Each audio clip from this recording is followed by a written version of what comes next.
Mr. Tendernism is back, and he already on tour. He done sold out all the barbecue meat. He got more things shaking than Cardi B. And when they asked him who came up with the name Tendernism, he ain't never hesitate to give them an answer. You came up with the word? One and only. Tendernism. You don't need no teeth for the meat.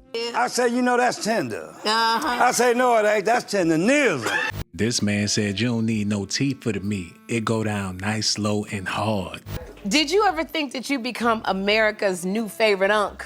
No, I did not. I didn't have no favorite unk time. Now he talking all slick in them interviews, but he ain't say nothing when his master was sitting right there. To offer a tip to a business owner was crazy. That was the other thing too, is like he really thinks Walt is like this helpless guy who needs his help. The business got so good, people started pulling snake moves. And a lot of people feel like Robert Johnson pulled a snake move for leaving the barbecue place. And then people just start flocking. They coming from everywhere. We had people come from Hong Kong, Germany, China. Yeah, they seen the video in their countries. They work for a company, Fisher Company. They was engineers. They said, man, I'll be here every time I come back. I knew I was on something. It's about 8 little guys, 8 Chinese guys, and they was talking. They was trying to say tenderism.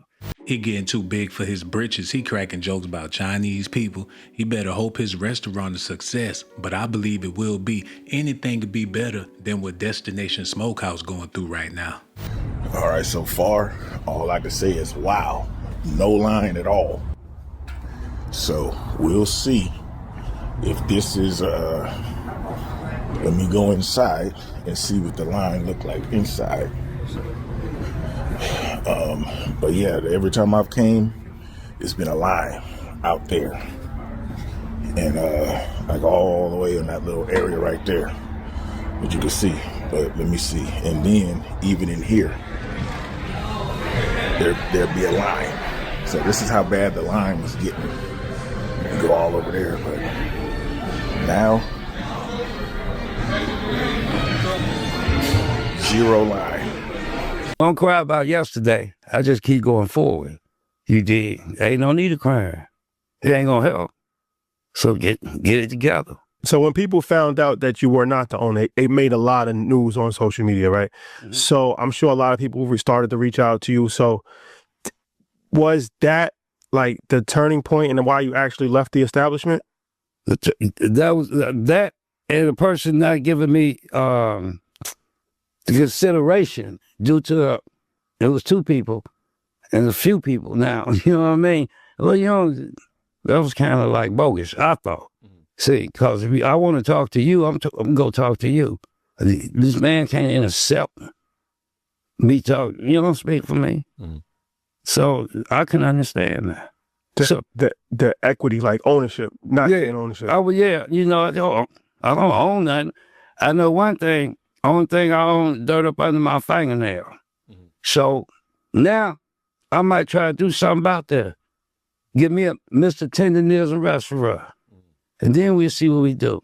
That's a possibility. I wish this man all the success in the world, but the same way he making a lot of new friends, he's also making a lot of new enemies. There's people looking to shut him down as soon as he gets started because they don't like the way he did his owner. And I want you to know, everything that happened with Mr. Tenderism and the Destination Barbecue is 100% your fault. Everything was fine until the black folk found out that he didn't own that barbecue restaurant and he had a white slave master. Move, y'all. I got it. Good afternoon, ma'am. My name is Alicia and I'm finna cook you. Now, I am a little confused as to why you're making it seem like Unc leaving that business was some sort of terrible decision, but don't worry. Let's go through the evidence. Let's start from the beginning. Number 1, isn't discernment such a gift? Because the internet looked at the situation with Unc and the owner and clocked it almost immediately. Unc was the face of the business. Influencers, celebrities, everybody was pulling up specifically to get a video with Unc, watch him throw the glasses off and say, do. And keep it pushing. It became a viral trend. He made the business go viral, but people also began to correctly point out that Unc was helping the business grow seemingly without the benefits of owning the business and without the money that comes with a thriving restaurant that has lines wrapped around the block 2-3 times. And that became abundantly clear because we later found out that the phrase tenderism got trademarked, but it wasn't trademarked by Unc, even though that is literally his catchphrase. And that's a problem. So when the Keith Lee situation blew up, all it really did was expose and confirm what people already suspected. And they eventually parted ways. Now the owner says that Unc was not asked to leave, but Unc said on his GoFundMe that he was fired, and I personally have no reason to believe that Unc would lie about something like that. I believe him when he says that he was fired. But here's the thing about life. When one door closes, another door opens. Amen? Because when Unc left, he started his own business. He's still going viral, but now it's on his own terms. He's going on tour. He catered for the Ron Isley. He was featured this week on the Sherry Shepherd Show, and he posted a video with the lawyer who filed the trademark for Tendernism, and that lawyer said he's going to give that trademark to Unc, so Unc will now be the owner of the phrase Tendernism. Isn't that amazing? The blessings have just been raining down upon Unc ever since he left that other barbecue restaurant. So from where I'm sitting, Unc seems to be doing just fine. So let's go back to your original question. Mr. Tenderism, y'all got under his skin. He thought, oh yeah, I'm gonna go get my own. I'm gonna go do my own. Let's see if y'all fucking support him now. To me, I feel like you were trying to sneak this and say, oh, nobody would support Unc if he left the restaurant. But from where I'm sitting, it seems like Unc is doing just fine. Next case. If that destination Smokehouse would have paid this man what he was worth, they wouldn't be going through all this stuff right now. Walt seemed like he's a good guy, a reasonable man. They could have hit him with more money than they was giving him. It sounded like they wasn't giving him no money. Let's talk about Keith Lee, because I know that you met a lot of celebrities, but there was one turning point. Keith Lee, you know, he's very influential in food reviews. How did that change everything? Like, how did Keith Lee's review change everything? Well, I'm going to tell you, because, you know, I'm going to spit it from the hip. I was an Edie Amin. He's like a rapper. Yeah. Okay. The Outlaws. That's right. That's right. Yeah. Now, we just like, I was next door. There's a wall divide us with. And we were shooting. He has a restaurant? No, we were shooting a podcast. Okay. All right. And so, Lee come by, Keith, to see me. I didn't know he was going to give me no money or nothing, or even, you know, no offer.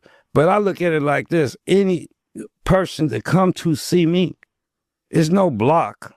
You know, I don't have a blocker. Just come see me. So whoever working, wherever they work, you go, hey, hold on a second, let me go get Walt, bring him back. You know, he had to give me a quarter. It's just to put, you came to see me. That's always enough for me. That just been a bonus. And so when he came, they couldn't give me the money. It's like, what? Is it $4,000? Yes, sir. Yes, sir. That's what they said it was. I didn't ever see the money. You didn't? I talked to Mr. Lee since then. But I never discussed any money value. But yeah, it was $4,000. So you didn't take the money? I never seen the money. Hey, man. But other than that, yeah, it made a turning point. And that turning point got me here. Even the way that he approached it, he didn't ask for anybody else. There's a lot of people visible on social media. To offer a tip to a business owner was crazy. That was the other thing too, is like he really thinks Walt is like this helpless guy who needs his help. How are you going to tip a business owner? Tip the whole staff. I think the tip was supposed to meant for staff, because what he typically do is he'll give it to them. I believe Mr. Tendernism let a lot of people down, especially Willie D. Because Willie from Texas, I know he loved barbecue, and he had to be wondering, how come this man that make the best barbecue ain't got $1 in his pocket? And when somebody tried to give him some money, the owner act like he ain't want to see this man with no money. Because a lot of times we bring value to companies. We've seen this happen plenty of times in our community, and then we never ask for equity. The fact that you had the idea speaks a lot about your character and how you're thinking about your future. Were they receptive to it, or were they just like, that's not even a conversation worth having? They're evidently not worth having, because we're at a point to where we at right now. So I had to, like I say, y'all, see, I ain't one to bash folks. Yeah. Because I don't have time to do that. Life too short. Absolutely. So what you do, you learn from that little small mistake. I really hope this man lived to see all the success and riches that's headed his way. It'd be a sad story if Mr. Tendernism don't make it to see his restaurant flourish like Famous Amos. With the word tenderism. That's correct. Right? So explain that, because apparently there was another brother that trademarked the word tenderism and then he gave it to you? Yes, the man name is Kevin Harris, attorney Kevin Harris. And so I met with him and he said, I'm going to give you the word. You can have it. File, do the paperwork. It was my word originally, though. Mm-hmm. See, in 24 of probably the 10th month, 24, I filed. Yeah. Something happened with the tender. It wasn't me. And then I guess whatever happened. Yeah. I think data will show that, though. So people hollering around, they tenderness. No, you ain't. You don't even know where tendernism come from. Yeah, that's slow and easy. So you had previously filed for it? Yes, sir. Ah, see, like that's part of the story. The way that the story was painted was almost like the former owners or the owners of the restaurant tried to trademark it and then they held it. But this is somebody completely separate from the situation that had. That's correct. Okay, I got you. You had it with the intent to use for just a bunch of categories? I had an intent to use for meat, anything I cook. I don't care. It could have been some cake. I was going to tenderize the cake. You know what I mean? But the whole point of it was you invent something and then people will steal it, as everyone knows. That's how I know we dealing with a fatherless generation, because so many people flocking towards this man, looking for a father figure, a grandfather, somebody to reason with. I don't think it got nothing to do with the barbecue, because that stuff don't be falling off the bone like that. I seen plenty of videos where that barbecue was stuck on the rib bone, but people was happy to be there because they felt like their daddy cooked. What have you learned from this whole situation as far as trademarks and ownership and marketing? Like what's some of the things that you've learned? I learned this right here. As we would say, I'm true to the game. Game came back true to me. I just try to do the best I can, man. Keep pushing forward. So, and the thing about when you doing something and something happen, most people look at the bad. I look at the positive. This wouldn't have happened. It didn't happen. It happened for a reason. So what was the reason why it happened? Like seasoning. You don't season fish with some beef seasoning.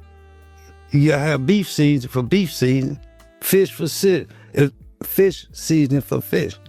So it must have been my time. And look, I got all the way to Harlem from a little city called Hemet. Can y'all tell me where Hemet is? I cannot. Me neither. Yeah. I ain't know about no Hemet. I want to give a special shout out to Mr. Tendernism. I'm hoping he able to cook whenever, however he want to, and get a big bankroll out of it. A lot of the black community been supporting. I'm loving that. People coming together for barbecue, Mr. Tendernism, whatever it is. Unity is the way. I want to see him successful. Do he got a GoFundMe or something? I need to get at this man. And I'm going to want some ribs on top of that. Ain't nothing in the world for free. I'll help a brother out.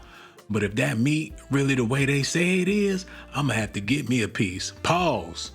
Matter of fact, I don't even want none no more.